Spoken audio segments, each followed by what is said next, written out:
Timeline, 5000 ans d'histoire, Richard Fremder.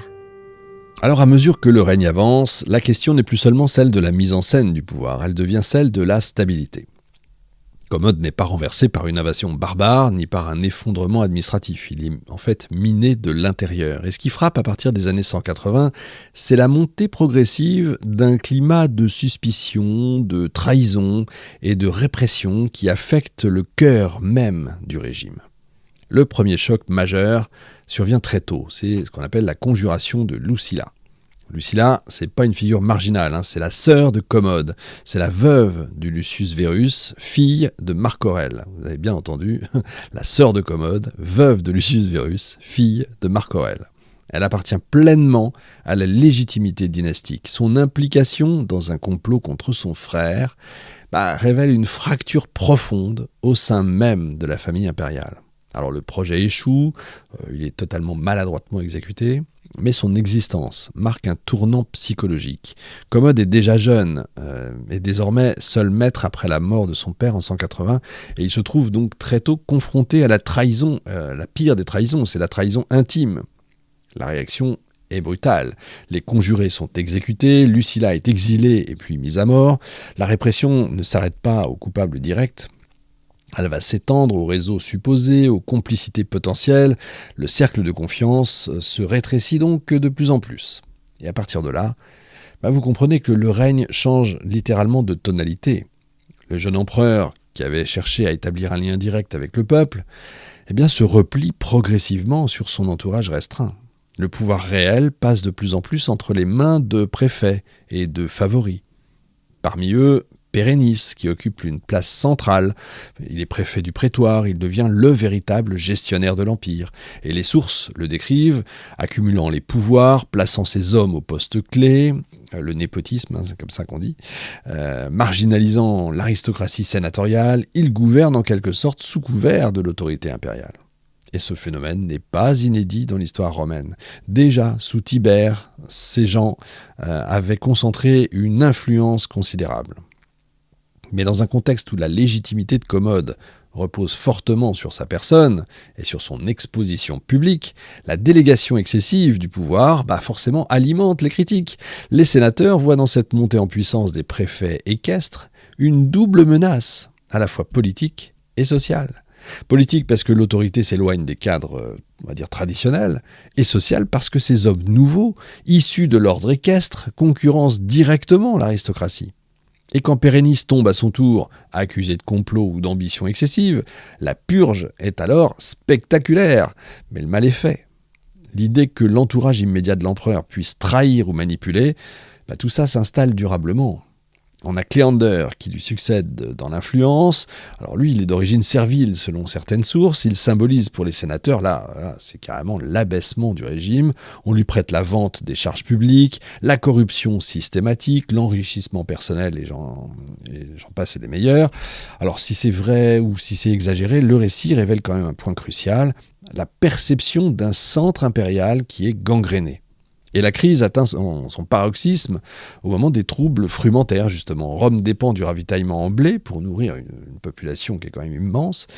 Toute rupture dans l'approvisionnement peut déclencher des émeutes, évidemment.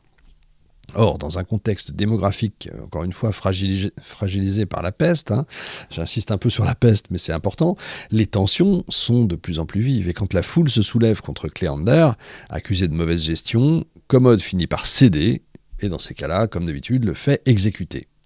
Et cet épisode est révélateur. Il montre que le peuple demeure, ou est devenu, mais en tout cas demeure, un acteur politique décisif. On aura ça, évidemment, nous, sous la Deuxième République et le Second Empire. Le peuple a pris une force importante, est devenu un pouvoir important. Ça montre aussi que l'empereur oscille entre protection de ses favoris et nécessité aussi de préserver sa popularité. C'est pas neutre. Et pendant ce temps, aux frontières, les tensions persistent. Les guerres danubiennes ont laissé des traces. Le recrutement militaire est plus difficile dans un empire évidemment frappé par la dépopulation. Les légions demeurent le pilier ultime du régime, sauf que leur fidélité dépend en grande partie de cette fameuse figure impériale. Et là, vous avez quand même une combinaison dangereuse.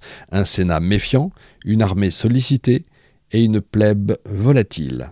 Et dans ce climat, les sources décrivent une montée de la paranoïa impériale. Les exécutions se multiplient, les accusations de trahison deviennent plus fréquentes, les sénateurs vivent dans la crainte, évidemment, les fortunes peuvent être confisquées, les condamnations s'enchaînent. Alors ce serait simpliste, encore une fois, d'attribuer cette évolution à une dérive psychologique isolée. La multiplication des complots, qu'ils soient réels ou qu'ils soient supposés, traduit quand même une crise de légitimité. Le modèle antonin qui reposait sur l'équilibre et la confiance relative entre le prince et l'aristocratie, tout ça a volé en éclats. Avec Commode, l'équilibre est rompu. Le recours accru au préfet équestre, la marginalisation du Sénat, l'exposition, encore une fois, spectaculaire du pouvoir, tout ça nourrit la défiance.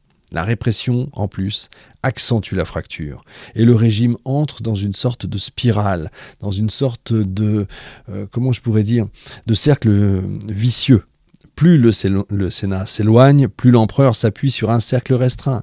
Et plus ce cercle concentre de pouvoir, plus il va susciter de jalousie et de soupçons, et plus les complots vont se multiplier, et plus la répression va s'intensifier, etc., etc. À l'échelle de l'Empire, les effets sont subtils au début, mais réels. Les provinces continuent de fonctionner, c'est vrai. Les cités administrent leurs affaires, c'est vrai. L'économie ne s'effondre pas brutalement, c'est vrai aussi. Mais le centre politique à Rome est devenu instable. Et c'est là que se joue le basculement. Le Principat, tel qu'il a été conçu par Auguste, supposait une façade de collégialité et un respect minimal des élites sénatoriales. Et quand la façade se fissure, quand la peur remplace la coopération, le régime complet se fragilise. Commode n'a pas détruit l'administration romaine, encore une fois. Il n'a pas dissous les institutions, mais en fait, il a profondément altéré la relation entre le prince et l'aristocratie. Et dans un système où la légitimité repose autant sur les perceptions que sur la force, cette altération est décisive. À la fin des années 180, l'Empire n'est pas à genoux, mais son centre politique est sous tension permanente. Il ne manque plus qu'un événement déclencheur pour que l'édifice déjà fissuré bascule dans une nouvelle phase. Ce sera l'ultime complot.